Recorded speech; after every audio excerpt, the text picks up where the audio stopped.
Good afternoon, everybody. Yours truly, Pastor Todd, spinning around in Lynch Hall. This is one reason that, one way to have fun. If you guys can't come to the church, I can at least do a little sound of music. The hills are alive with the sound of Todd singing poorly. I'm going a little crazy. So I'm on my cross hunt. I want to show you a few in the sanctuary. I'm going to group these together because they're similar in origin. I'll show you what I mean. Oh, somebody's calling. Hold on one second. All right, I'm glad I took that phone call. That was Carol Dunn. She's got a great idea for a drive-up food drive. A food drive-up? We got to think of a good name. Or a Mother's Day food drive-up. We're going to have, I think, on May 9th, so we can get it in the newsletter. So Joanne's going to come in tomorrow, and her and I are going to work on the newsletter. So we'll put it in there. But that's exciting because the Trumbull Food Pantry needs stuff. So look for that in the newsletter, and these daily meditations, I'll give you more info. So I'm going to the sanctuary. I want to show you some crosses I found. That more crosses that you've seen a bunch and maybe just looked past them. So if you'll look right up there, not that one, we talked about that one already, but yeah, you can see the one, not this one, but this one. So that's on our flagpole, the top of a flagpole capper, and that's got the triple foil ends and the cross right in the middle. That's French in origin, and that's actually got its own symbolic meaning, so maybe we'll talk about that one again. But I want to talk about the other cross that this caps. Now, I'm worried that I'm going to knock this over. Can you see the red? Actually, I'm going to print out because I don't want to knock this thing over. It's the Christian flag, and there's a red cross right there. So I'm going to talk a little bit about that symbolism after I show you this second similar cross, if I can get it to shine, because I don't want to. It's up in our choir loft. You can see it right in the corner. No, didn't get a good shot of it. See if I can maybe stand or get it in the light. See, it's right there above the screen. We're going to try to use this choir loft for choir again. Okay, there it is right there. So that's also a flagpole cap, and that one is on the UCC flagpole.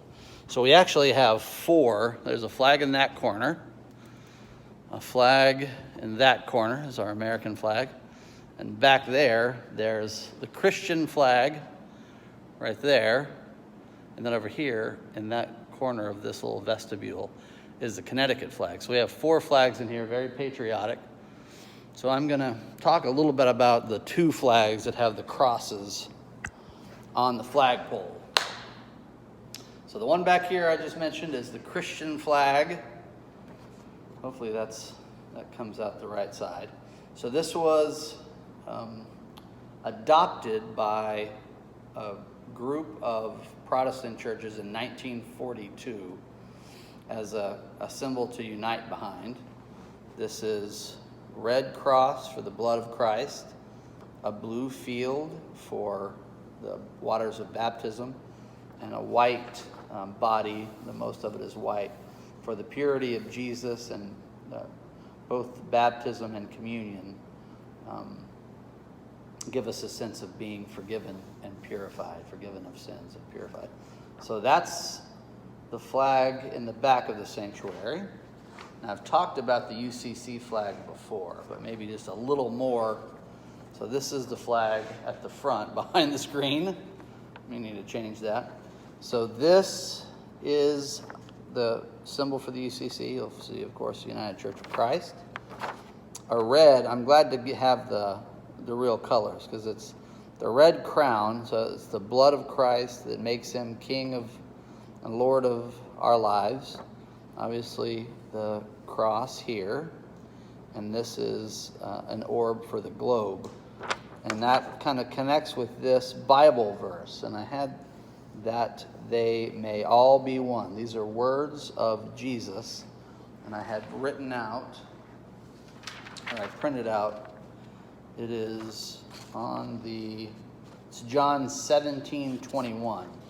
And this is one of the reasons we call the UCC a united and uniting denomination, because our denomination endeavors to connect different denominations together. We have communion services together. We have dual standing. That's how I actually became a UCC pastor. I had to go through UCC polity and some interviews.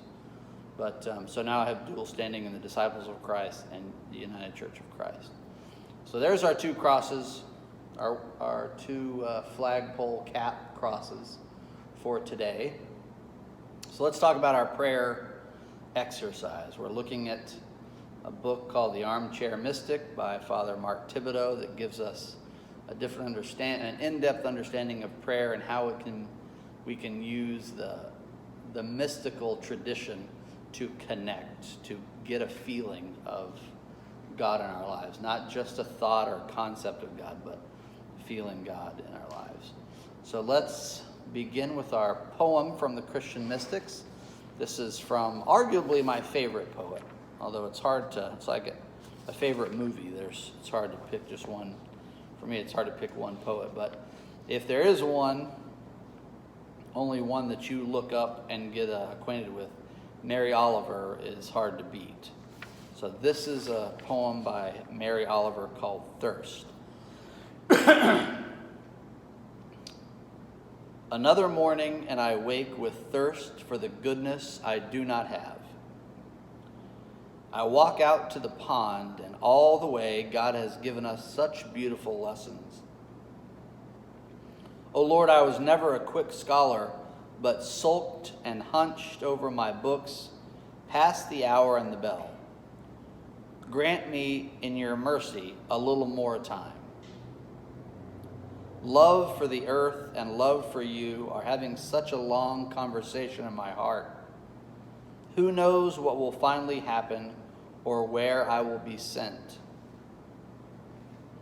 Yet already I have given a great many things away, expecting to be told to pack nothing except the prayers which, with this thirst, I am slowly learning.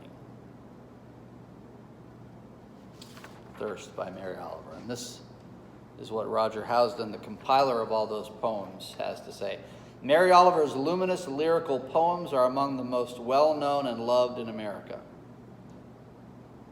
For much of her life, her church has been nature. Of all contemporary American poets, hers is the voice that most celebrates and praises the natural world in terms of reverence.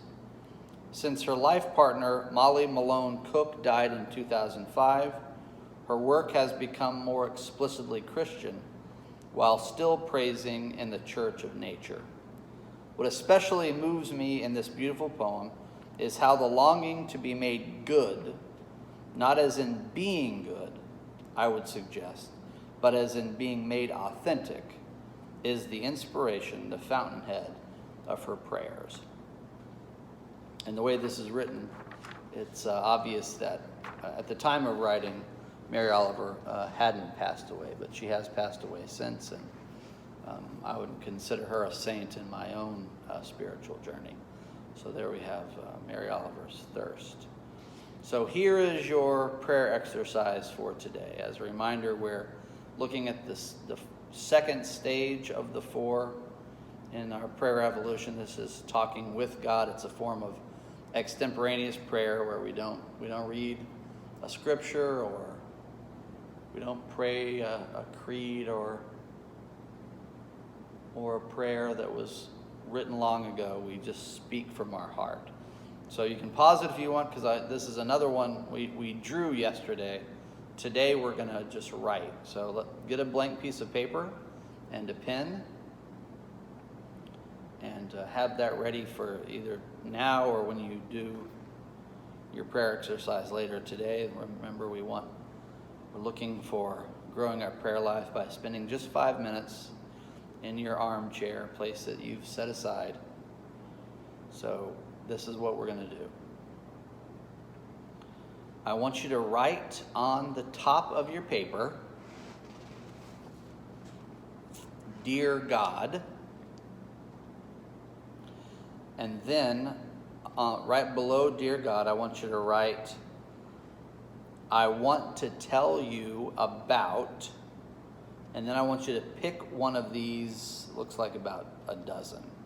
Pick one of these ends. Dear God, right? Dear God, I want to tell you about my deepest desire, my greatest fear. Again, just choose one of these. A relationship in my life that I wish were stronger, my biggest confusion, the person I really want to be, my biggest sin, my most common little sin, the gifts God has given me,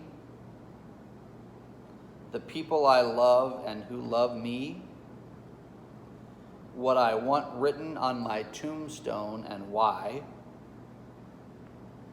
the things I forget to be grateful for, and the me that nobody knows about. So choose one of those endings to the title, the top of your prayer. So it's, Dear God, I want to tell you about, and for me, I'm going to put the me that nobody knows about. So my page will have, Dear God, I want to tell you about the me that nobody knows about. And then I want you to just write. Now, it is important. This is an important part of this prayer. It's extemporaneous, spontaneous, sudden. Don't overthink it. You're not going to get graded. You're not giving this to anybody. You're not going to say it out loud at all to anyone. I would invite you, after you're done with it, to read it again in your mind and then tear it up and throw it away. This is an exercise to cultivate, empower our ability to just pray spontaneously to God. So after you write that, don't think a lot about it. Don't worry about punctuation. Don't worry about grammar. So just, choose your topic of the 12 or so that I read out loud and start writing about it to God. Dear God, I want to tell you about, for me, the me that nobody knows about. I'm going to just start writing to the very bottom of the page. Then I'll read it all again and maybe just say amen out loud. That will be your prayer. So there is your daily prayer exercise, my friends. And other than this, Carol and I are forming this idea. Actually, Carol is the idea, and then I'm going to try to think of a way to put it in practice. I think I'm going to call the food bank and see what they need, and then we'll have a drive-up drop-off. So I'll be there to say hi and to get all the food together, and then I'll take it. I think, in the next meditation, since we have till May 9th, I'll say more about it, but I think we're also going to give people an opportunity, if they don't feel safe going to shop or they don't want to bring up any actual food, you can make a donation. Make it, if it's a check, make it out to Unity Hill, and we'll conglomerate, we'll put all those together and make a large donation with our food donation to the church. So again, thanks, Carol, for that wonderful idea. Until we see each other again, God and I both love you.